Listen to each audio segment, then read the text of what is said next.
எனக்கு முன்ன பின்ன மேடை ஏறி பழக்கம் இல்லை.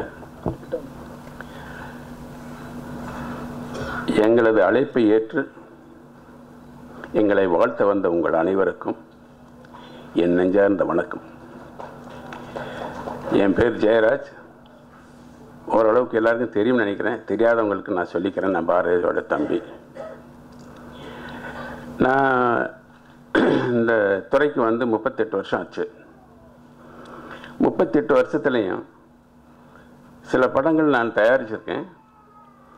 சில படங்கள், நிறைய படங்களில் தயாரிப்பு ஒருங்கிணைப்பாளர் இருக்கேன்.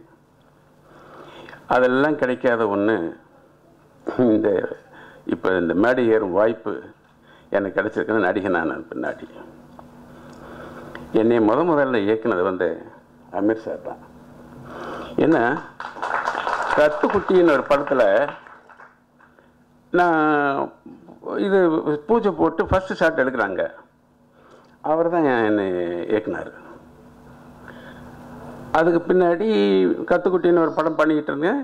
அவருடைய இயக்குனர் சரவணன் சார், இப்போது விழுபாரதி சாருக்கும் கண்டிப்பாக நான் நன்றி சொல்லி ஆகணும். காரணம், என்னை இந்த உலகுக்கு அறிமுகப்படுத்தினவங்க அவங்க தான். நான் எவ்வளோ தான் பாரதியோட தம்பி, நான் இவ்வளோ டெக்னீஷியனோட கூட இருந்தேன், படங்கள் தயாரித்தோம், இது பண்ணோம், எல்லாம் பண்ணாலும் கூட எனக்கு எக்ஸ்போசர் கிடைக்கல. இவங்களால தான் எனக்கு வெளியில் வந்து என்னை அறிமுகப்படுத்தி வச்சாங்க. பொதுவாக இந்த படம் மூச்சு, இந்த படத்தில் நான் ஒரு நல்ல கதாபாத்திரம், ஒரு மனோதத்துவ டாக்டராக நடிக்கிறேன். இந்த ஒரு வினுபாரதி என்னை கூப்பிட்டு இந்த மாதிரி கதை சொன்னார். சொன்ன உடனே எனக்கு ரொம்ப பிடிச்சிருந்துச்சு. உடனே ஒத்துக்கிட்டேன். சரி, நான் நடிக்கிறேன் அப்படின்னு சொன்னேன். இதில் பல சுவாரஸ்யங்கள் இருக்குது. அதெல்லாம் சொன்னோம்னாக்க எல்லாருக்கும் அவங்கவுங்க வேல்யூ டைமை ஒதுக்கி இங்கே வந்திருக்காங்க. அதனால் அவங்களோட டைத்தெல்லாம் கில் பண்ண நான் விரும்பலை. இந்த படம் ரொம்ப சிறப்பாக வந்திருக்கு. ஒரு தாய்க்கும் 2 குழந்தைக்குள்ள பாச உணர்வு, இந்த பாச போராட்டம் தான் இந்த படம். ரொம்ப நல்லா வந்திருக்கு. இதில் வேலை செஞ்ச அத்தனை பேரும் ரொம்ப சிறப்பாக பண்ணியிருக்காங்க. அத்தனை பேருக்கும் இந்த தருணத்தில் நன்றி சொல்லணும். ஏன்னா அவ்வளோ பேர் ஓயாமல் உழைச்சாங்க.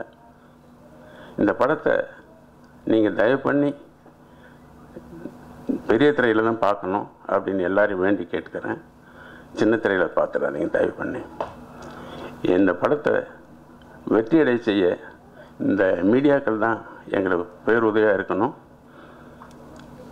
நீங்கள் இருப்பீங்க. அந்த நன்றியோட உங்களுக்கு எல்லாத்துக்கும் நன்றி சொல்லி விடைபெறுகிறேன்.